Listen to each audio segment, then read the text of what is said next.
അവര് ചത്തിട്ടില്ലാന്നൊരു തോന്നൽ. സീതയുടെ കാര്യത്തിൽ ദുരൂഹതകളുണ്ടെന്ന് മതികലയ്ക്ക് സംശയം. മറഞ്ഞു നിന്ന് എന്നെ തുറച്ചു നോക്കുന്ന പോലെ. മനസ്സുജനെ തേടി അമ്മായി വയലോരം വീട്ടിലെത്തുന്നു. മനസ്സുജൻ നിർബന്ധപൂർവം അവിടെ നിന്നും അമ്മായിയെ തിരിച്ചയക്കുന്നു. നിന്റെ കൂട്ടുകാർ പറഞ്ഞു. അമ്മായിയുടെ വരവിൽ ബാലന്റെ മനസ്സിൽ ചില സംശയങ്ങൾ ഉണ്ടാകുന്നു. വയലോരം വീട്ടിൽ എന്തൊക്കെയോ ദുരൂഹതയുണ്ടെന്ന് ഇന്ദുബാലയ്ക്ക് സംശയം. എന്തൊക്കെയോ ഒളിക്കുന്നുണ്ട്. കുട്ടിമണിയെ മനസ്സുജൻ ഒളിപ്പിച്ചിരുന്നതായി മതികല വിശ്വസിക്കുന്നു. നാട് വിട്ടുപോയ കുട്ടിമണി എങ്ങനെയാടാ കൃത്യമായി നിന്റെ വീട്ടിലെത്തിയത്? എന്റെ വീട്ടിലോ? സീതയെ കണ്ടെത്താനുള്ള ആക്ഷൻ കൗൺസിലിന്റെ നേതൃത്വത്തിലേക്ക് വനജയെയും പൂക്കോടിയെയും മെമ്പർ ക്ഷണിക്കുന്നു. ഇനി ജീവിതം തുടങ്ങിയേ പറ്റൂവെന്ന് കർശനമായി രവി മതികലയോട് പറയുന്നു. ഏറ്റവും അടുത്ത ദിവസം നമുക്ക് ഡോക്ടറെ കാണും. ബാലനെതിരെ നിൽക്കാൻ ശാന്തയെ മതികല പണം കൊടുത്ത് വശത്താക്കുന്നു. ഭക്ഷണം കഴിക്കാനെത്തുന്ന മതികല ഭക്ഷണം കിട്ടാത്തതിന്റെ പേരിൽ സുഭദ്രയോട് തട്ടിക്കയറുന്നു. അവിടെ എത്തുന്ന രവി അതിലിടപെടുന്നു. അവള് പ്ലേറ്റ് മറിച്ചിട്ടോ? നിന്നോട് തല്ലാനാ ഞാൻ പറഞ്ഞത്. മനസ്സുജനെ കൊണ്ട് കുട്ടിമണിയെ മതികല ഉപദ്രവിക്കുന്നു. സംശയകരമായ സാഹചര്യത്തിൽ മനസ്സുജനെയും മതികലയെയും രവി കാണുന്നു. തുടർന്ന് കാണുക.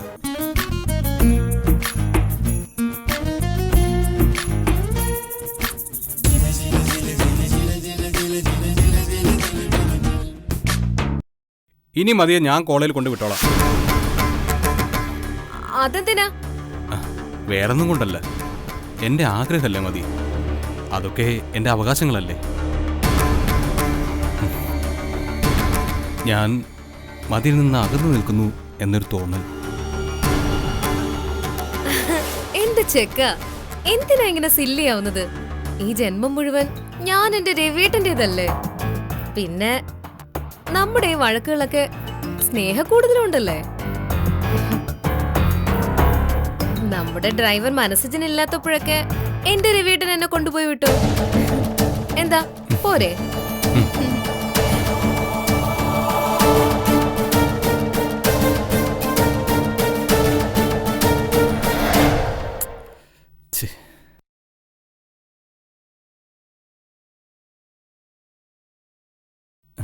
മതി.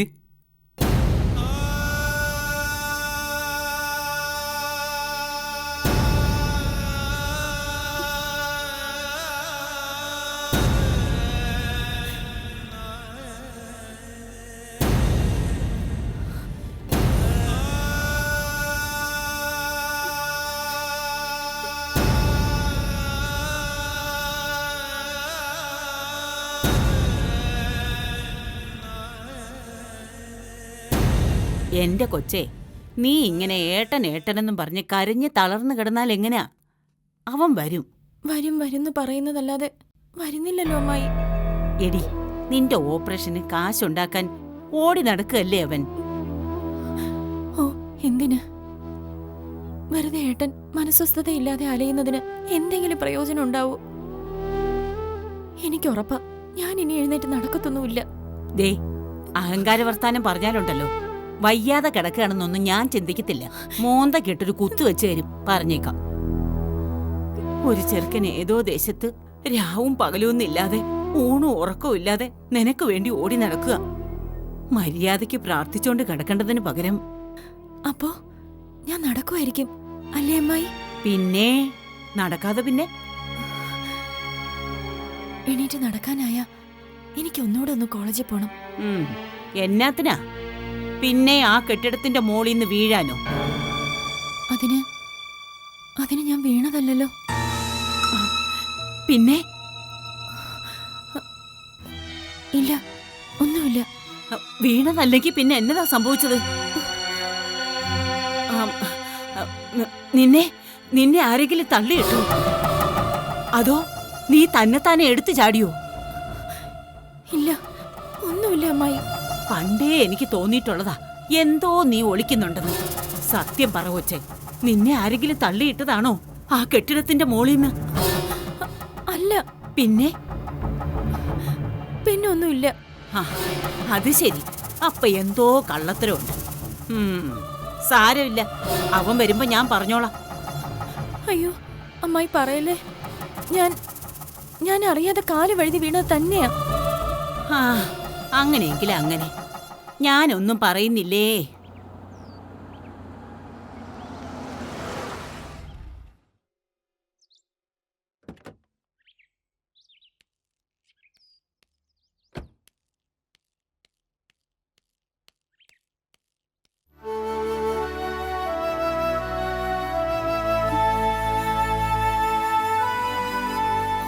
ഏട്ടാ, ആഹാ ദേ വന്നല്ലോ പൊന്നാങ്ങള. പെണ്ണ് കിടന്നങ്ങ് കരച്ചിലോട് കരച്ചിലായിരുന്നു.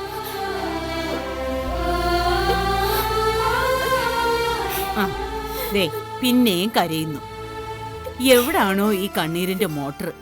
ആ ഞാൻ കാപ്പി എടുക്കാൻ സിജ. ഇത് പിടിക്കും. ആ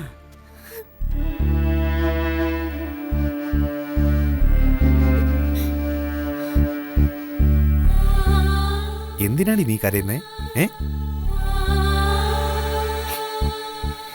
എനിക്കറിയാം ഇങ്ങനെ കടന്നുപോയതിൽ എൻ്റെ മോൾക്ക് ഒരുപാട് സങ്കടമുണ്ടെന്ന്.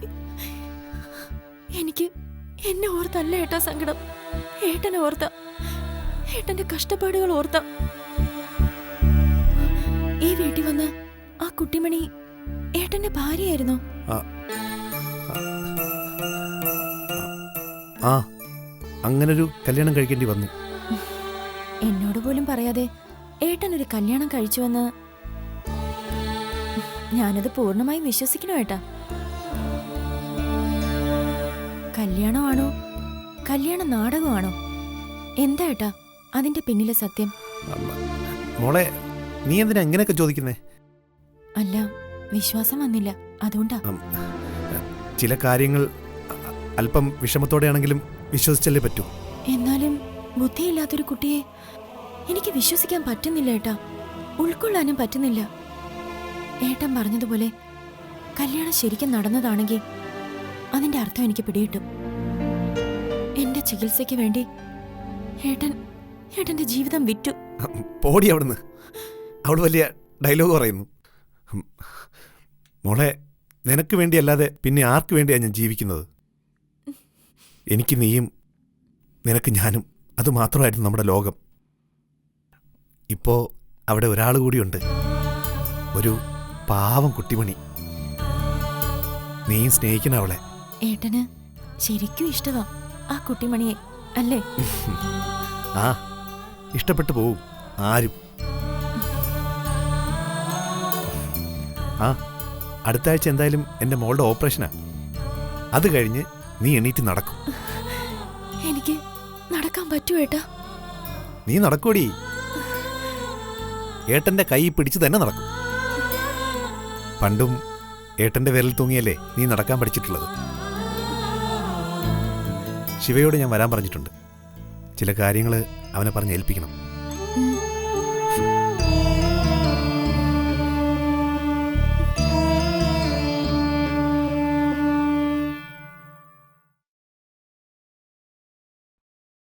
നീ ടെൻഷൻ ആവണ്ട സിജ. അല്ലിയെ ആശുപത്രിയിൽ എത്തിക്കാനുള്ള എല്ലാ ഏർപ്പാടുകളും ഞാൻ ചെയ്തു കഴിഞ്ഞു. എടാ നീ കൂടെ ഉണ്ടെന്നുള്ളതാ ഏറ്റവും വലിയ ആശ്വാസം. ഒരു ഭയം ഉള്ളിലിങ്ങനെ കാറ്റുപോലെ പിടയ്ക്കുന്നുണ്ട്. ഒരു കുഴപ്പവും കൂടാതെ ഓപ്പറേഷൻ നടന്ന് എൻ്റെ അല്ലി എണീറ്റ് നടന്നാൽ മതിയായിരുന്നു.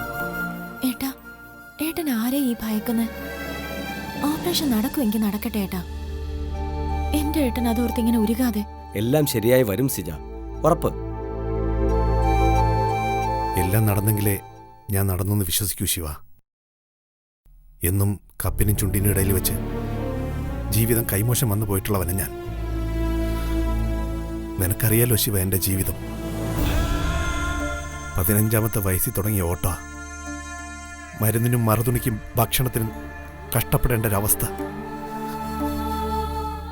അങ്ങനൊരവസ്ഥ എൻ്റെ അല്ലിയുടെ ജീവിതത്തിൽ ഉണ്ടാവുമെന്ന് ഞങ്ങളാരും സ്വപ്നത്തിൽ പോലും കരുതിയിട്ടില്ല. 2 ലോറികൾ സ്വന്തമായിട്ടുണ്ടായിരുന്ന ഡ്രൈവർ അരവിന്ദൻ, അതായത് എൻ്റെ അച്ഛൻ, കുറച്ചുകൂടി പണം ഉണ്ടാക്കാനും ഞങ്ങളെയും ഞങ്ങളുടെ അമ്മയും കുറച്ചുകൂടി നല്ലതായി നോക്കാനും വേണ്ടിയാണ് ഒരു ചിട്ടി കമ്പനി തുടങ്ങിയത്. അതൊരു വീഴ്ചയുടെ തുടക്കമായിരുന്നു. ഇടിമണലിൽ നിന്ന് ഇടിമണലിലേക്ക് വണ്ടികൾ വിറ്റു, വീട് കൈവിട്ടു പോയി, പട്ടിണി, ദാരിദ്ര്യം. ചിട്ടിക്കമ്പനിക്ക് ചൂട്ട് തെളിച്ച് കൂടെ എന്ന ഉറ്റ സുഹൃത്താ മുഴുവൻ കാശും കൊണ്ട് മുങ്ങിയത്. ചുട്ടുപൊള്ളുന്ന ദിവസങ്ങളായിരുന്നു പിന്നീട് അങ്ങോട്ട്. എന്നും കടക്കാരും ബ്ലേഡുകാരും പോലീസും ഭീഷണിയും ചീത്തവിളിയും പരിഹാസങ്ങളും.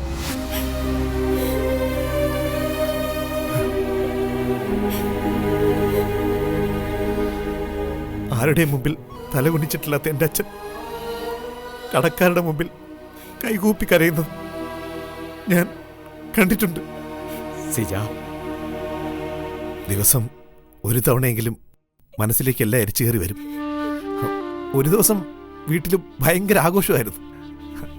അച്ഛൻ ഒരു കോഴിയൊക്കെ കൊന്ന് കറി വെച്ച് 2 കൂട്ടം പായസവും പരിപ്പും പപ്പടവും ഒക്കെ ആയിട്ട് ഒരു വലിയ സദ്യ. ഇവക്കന്ന് 4 വയസ്സേ ഉള്ളൂ. ഞാനിപ്പോഴും ഓർക്കുന്നുണ്ട്. അച്ഛൻ കോഴിയെ കൊല്ലുന്നിടത്ത് ഇവളെ ഒന്ന് നോക്കിയുന്നത് ഞാനിപ്പോഴും ഓർക്കുന്നുണ്ട്. അന്നേരം മുതൽ ഇവൾ അടുക്കളയിൽ നിന്ന് മാറിയിട്ടില്ല. ഒടുക്കം അമ്മ ഒരു പ്ലേറ്റിൽ ചോറും കറിയൊക്കെ എടുത്ത് കൊടുത്തപ്പോഴാ ഇവക്ക് ഒരു ഇത്തിരിയെങ്കിലും സമാധാനമായത്.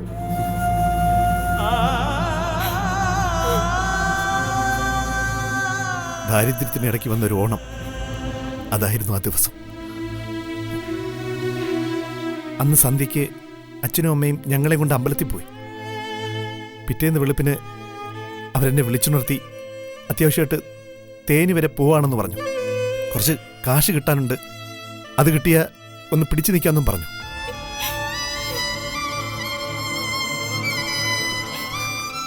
ഉറങ്ങിക്കിടന്ന ഇവളുടെ നെറ്റിയിൽ പതിയെ ഓരോ ഉമ്മ നൽകി അവർ പോയി. ഇരുട്ട് വിട്ടുമാറാത്ത വഴിയിലൂടെ തിരിഞ്ഞു നോക്കി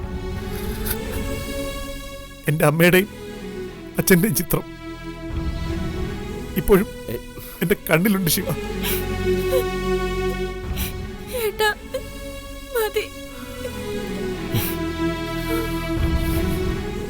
പലഹാരപ്പൊതിയുമായി അച്ഛനെയും അമ്മയും കാത്തിരുന്ന ഞങ്ങളുടെ മുമ്പിലേക്ക് 3-ാം പക്കം വന്നത് തമിഴ്നാട് പോലീസിൻ്റെ ഒരു ജീപ്പ്. കൊമ്പം മീശയുള്ള രസയും 3 പോലീസുകാരും. 12 വയസ്സുള്ള എന്നെയും 4 വയസ്സുള്ള ഇവളെയും അവർ കൊണ്ടുപോയി. കുമിളി കഴിഞ്ഞപ്പോൾ ഇവള് വിശന്ന് കരയാൻ തുടങ്ങി. ലോവർ ക്യാമ്പിലൊരു ചായക്കട കയറ്റി പോലീസുകാർ ഞങ്ങൾക്ക് ചോറ് വാങ്ങിച്ചു തന്നു. ചൂട് ചോറിൽ സാമ്പാർ ഒഴിച്ച് കുഴച്ചുരുട്ടപ്പോൾ കുംഭം മീശക്കാരനായ എസ് എന്നെ നോക്കി ഇങ്ങനെ പറഞ്ഞു: അഴക്കൂടാതെ കണ്ണ,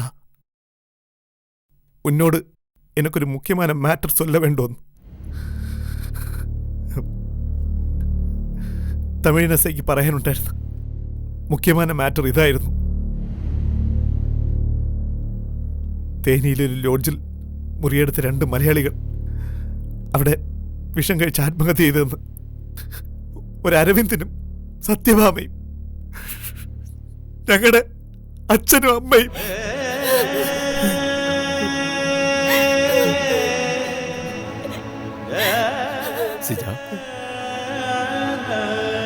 അവസാനമായിട്ട് എഴുതിയ കത്തിൽ അച്ഛൻ പ്രത്യേകമായിട്ട് എഴുതിയിട്ടുണ്ടായിരുന്നു: ഇവളെ പൊന്നുപോലെ നോക്കണമെന്ന്, പിന്നെ പഠിക്കണം, മിടുക്കനാവണം, വളരണം, അച്ഛനെ പോലെ ഉയിര് വെച്ച് കീഴടങ്ങേണ്ട അവസ്ഥ ഉണ്ടാവരുതെന്നൊക്കെ. ഇപ്പോഴും ഞാൻ എൻ്റെ പേഴ്സ് സൂക്ഷിച്ചു വെച്ചിട്ടുണ്ട് അച്ഛൻ്റെ ആ കത്ത്. ഇടയ്ക്കൊരു പ്രാർത്ഥന പോലെ ഞാനതെടുത്ത് വായിക്കാറുണ്ട്. സിജ, മതി. എന്തിനെങ്ങനെ ഓർത്ത് സങ്കടപ്പെടുന്നത്? ദുഃഖം ഊതിക്കെടുത്തരുത് ശിവ, അതൊരുക്കി തീരുക തന്നെ വേണം. മരക്കാർ മണ്ഡപത്തിലെ പൊതു ശ്മശാനത്തിൽ അച്ഛനെയും അമ്മയും ഒന്നിച്ചൊരിടത്ത് തടക്കി തിരിയുമ്പോൾ എൻ്റെ ഒക്കത്ത് ഇവളുണ്ടായിരുന്നു. മണ്ണിനടി മറഞ്ഞുപോയ എൻ്റെ അച്ഛനും അമ്മയ്ക്കും ഞാൻ അന്ന് കൊടുത്ത വാക്കാണ്. ഇവളുടെ കണ്ണ് നനയാതെ നോക്കുമെന്ന്. പക്ഷേ പക്ഷെ കഴിഞ്ഞില്ല ശിവ. കരയരുതെന്ന് ഞാൻ ആഗ്രഹിച്ച കണ്ണുകളിൽ തോരാ പെയ്ത്താ ഞാൻ കണ്ടത്. ഇനി വയ്യ ശിവ. ഇവളെ എനിക്ക് എണീപ്പിച്ച് നടത്തിയേ പറ്റൂ. എല്ലായിടത്തും തോറ്റുപോയ അച്ഛനും അമ്മയും പോയ വഴിയെ അങ്ങ് പോകാമെന്ന് ചിന്തിച്ചിട്ടുണ്ട് ഞാൻ. പക്ഷേ ഇപ്പോഴതിനും വയ്യ. ഈ ലോകം എന്തെന്നറിയാത്തൊരു പാവത്തിന് കുട്ടിമണിയെ ഒരുപാട് ശത്രുക്കളുടെ നടുവിലിട്ടിട്ടുള്ള ഒരു രക്ഷപ്പെടലായിരിക്കും അത്. ദൈവം പൊറുക്കില്ല. നീ വിഷമിക്കണ്ടടാ, എല്ലാം ശരിയാവും. ഒരുപാട് സങ്കടപ്പെട്ടില്ലേ? ഇനി ഒരു നല്ല കാലം ദൈവം തരാതിരിക്കോ? ആ, അടുത്ത ആഴ്ച എങ്ങനെയും ഓപ്പറേഷൻ നടത്തണം ശിവ. എങ്ങനെയും. അത് കഴിഞ്ഞ് അല്ലി നടക്കാറായ അവളെ കൊണ്ട് ഞാനങ്ങ് പോവും. ചില കാര്യങ്ങൾ കണക്കുകൂട്ടി വച്ചിട്ടുണ്ട് ഞാൻ. എല്ലാം നടക്കൂടാ. ആദ്യം നീ ഒറ്റയ്ക്കാണെന്നുള്ള തോന്നലങ്ങ് മാറ്റ്. ഒറ്റയ്ക്കാണെന്നുള്ള തിരിച്ചറിവ് മനസ്സിന്റെ കരുത്ത് കൂട്ടുവെന്ന. ഇതുവരെ മനസ്സിജൻ മറഞ്ഞു നിന്നായിരുന്നു കളി. എന്റെ അല്ലി ഒന്ന് എണീറ്റ് നടക്കാൻ വേണ്ടിയുള്ള കാത്തിരിപ്പ്, അതായിരുന്നു അത്. അല്ലി ഒന്ന് നടന്ന പിന്നെ നീ കണ്ടോ?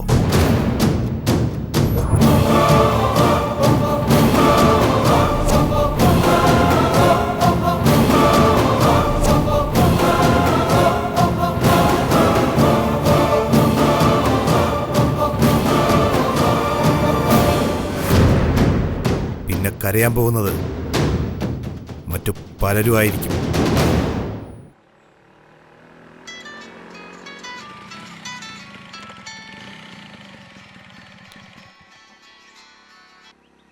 ഹലോ സിജ, എന്തായി സിജ പോയിട്ട്? കുഴപ്പമൊന്നുമില്ലല്ലോ? കുഴപ്പമുണ്ടോയെന്ന് ചോദിച്ചാൽ ബാലേട്ട അറിയാലോ, സംഗതി കുറച്ച് സീരിയസാ. അതിപ്പം പരസ്പരം മറച്ചു വെച്ചിട്ട് കാര്യമില്ലല്ലോ.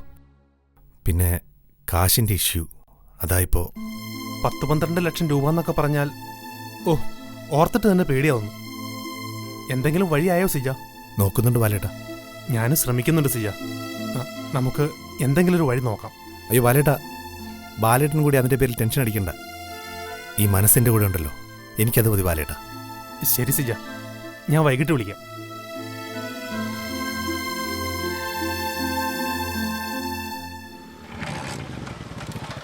ബാലേട്ടനല്ലേ? അതെ, വയലൂരം വീട്ടിലെ ബാലേന്ദ്രൻ. ആ,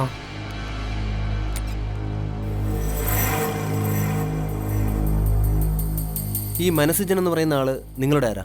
എൻ്റെ സഹോദരിയുടെ ഭർത്താവാ. നല്ലവണ്ണം ആലോചിച്ചിട്ടാണോ മനസ്സിന് പെങ്ങളെ കൊടുത്തത്? ഇത് ചോദിക്കാൻ നിങ്ങളാരാ? ഞാൻ ആരെങ്കിലും ആകട്ടെ, ഒരു കാര്യം പറഞ്ഞേക്കാം. നിങ്ങൾ കരുതുന്നത് പോലെ അത്ര നല്ലവനൊന്നും അല്ല മനസ്സിജൻ, അത് മനസ്സിലായിക്കോ. സുഹൃത്തെ, നിങ്ങൾ ആരാണെന്ന് പോലും എനിക്കറിയില്ല. അപ്പൊ പിന്നെ നിങ്ങൾ പറയുന്ന ഒരു കാര്യവും എനിക്ക് വിശ്വസിക്കേണ്ട കാര്യമില്ല. ചില കാര്യങ്ങൾ കണ്ടാ വിശ്വസിക്കാൻ പറ്റുമോ? എന്ത് കാര്യങ്ങൾ? പറയുന്നില്ല, കണ്ടു നോക്ക്.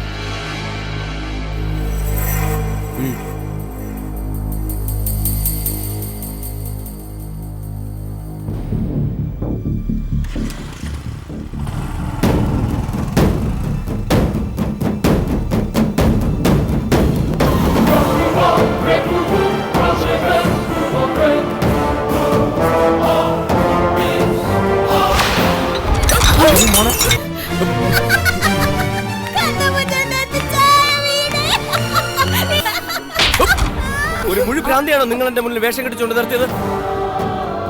അതെ സാറേ, വലിയ പഠിത്തമൊന്നും ഇല്ലെങ്കിലും നിങ്ങൾ ഈ പറഞ്ഞതിന്റെ അർത്ഥം എനിക്ക് മനസ്സിലായി കേട്ടോ. മനസ്സിലുള്ളതുപോലെ നമ്മളങ്ങ് പറയും, അത് ആരോടാണെങ്കിലും. അതാ ഈ മനസ്സിൽ.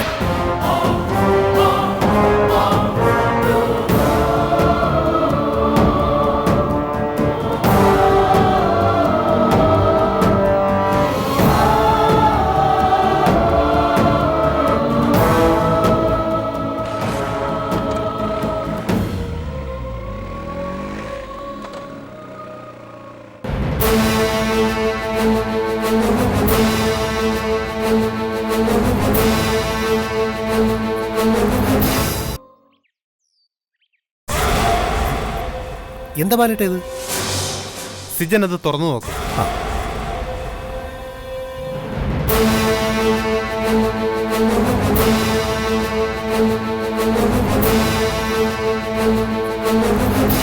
ഇനി തിരിച്ചൊരു ചോദ്യം ഞാൻ സിജനോട് ചോദിക്കാം. ഇതെന്താന്നല്ല, ഇതിന്റെ അർത്ഥം എന്താണ്? ബാലേട്ട അത് ഞാനൊന്ന് പറയട്ടെ സിജ. ഇവന്റെ പേര് അരുൺ ഗോപി എന്നല്ല അന്ന് പറഞ്ഞത്. ഞങ്ങളുടെ കുട്ടിമണിയെ കാണാമെന്ന MSW കാരൻ. അന്ന് സിജൻ ഇവന്റെ വെറും ഡ്രൈവറായിരുന്നു. പിന്നീട് ഒരു രാത്രി ഈ വീട്ടുപടിക്കൽ വെച്ച് നിങ്ങൾ തമ്മിൽ എന്തോ കശപശിയുണ്ടായി. അന്ന് സിജൻ പറഞ്ഞു അവനുമായിട്ട് എന്തോ ക്യാഷ് ഇടപാടുണ്ടോ. ഇപ്പതേ സിജനും അവനും ചേർന്ന് നിൽക്കുന്ന ഫോട്ടോ. എന്താ സിജ ഇതൊക്കെ? മണ്ടനായ ഞാൻ എന്റെ സംശയങ്ങൾ ചോദിക്കുക. ബാലേട്ട ഇത് അല്ല ബാലേട്ട, ഈ ഫോട്ടോ ഇവിടെ കൊണ്ടുവന്ന ആരാ? ആര് തന്നു എന്നതല്ല, എന്ത് തന്നു എന്നതല്ലേ സിജ പ്രധാനം. അതെ, പക്ഷേ ഇങ്ങനൊരു പടം ഞാൻ ഇയാളുമായിട്ട് എടുത്തിട്ടില്ല ബാലേട്ട. അയാൾ ശരിക്കും സിജന്റെ ആരാ? എന്താ നിങ്ങൾ തമ്മിലുള്ള ബന്ധം? ബാലേട്ട അത് ഇവനൊരു മുതലാളി പയ്യനാ, കാശുകാരൻ. ഇവന്റെ ഡ്രൈവറായിരുന്നു ഞാൻ. പിന്നെ എന്റെ നിവൃത്തികേട് കൊണ്ട് ഞാൻ ഇവൻ്റെ കുറച്ച് കാശ് കടം വാങ്ങി, എന്റെ പെങ്ങളുടെ ചികിത്സയ്ക്ക് വേണ്ടിയിട്ടാ. അത് പിന്നെ വലിയ ബാധ്യതയായി ബാലേട്ട. പക്ഷേ ഈ ഫോട്ടോയിൽ നിങ്ങൾ വലിയ സുഹൃത്തുക്കളായിട്ടാണല്ലോ കാണുന്നത്. അത് പിന്നെ എന്റെ പൊന്നു ബാലേട്ട, സത്യം പറഞ്ഞ ഇതൊരു ഫോട്ടോയല്ല, ഫോട്ടോഷോപ്പാ. ആരെയൊക്കെ ചേർത്ത് നിർത്തി എങ്ങനെയൊക്കെ ഫോട്ടോ ഉണ്ടാക്കാനാ ഇന്നത്തെ കാലത്ത് പറ്റാത്തത്? ആരാണെന്ന് പോലും അറിയാത്ത ഏതോ ഒരുത്തൻ ഈ ഫോട്ടോ ബാലേട്ടന്റെ കൈ കൊണ്ട് തന്നിട്ടുണ്ടെങ്കിൽ അതിന് പിന്നിൽ ഒറ്റ ഉദ്ദേശമുള്ളൂ, എന്നെ ബാലേട്ടന് മുമ്പിൽ മോശക്കാരനാക്കുക, ഒരു കള്ളനാക്കുക. ശരിയല്ലേ ബാലേട്ട? അത് ശരിയാ. അതാ ഞാൻ പറഞ്ഞത്. ബാലേട്ടൻ എന്നെ അറിയത്തില്ലേ ബാലേട്ട? ഞാൻ എന്താണെന്ന് അറിയത്തില്ലേ? നിങ്ങളോടും കുട്ടിമണിയോടുള്ള സ്നേഹം അറിയത്തില്ലേ? സിജ, ഞാൻ ഒരുപാട് ലോകമൊന്നും കണ്ടിട്ടില്ലാത്ത ഒരു തനി നാട്ടിൻപുറത്തുകാരനാ.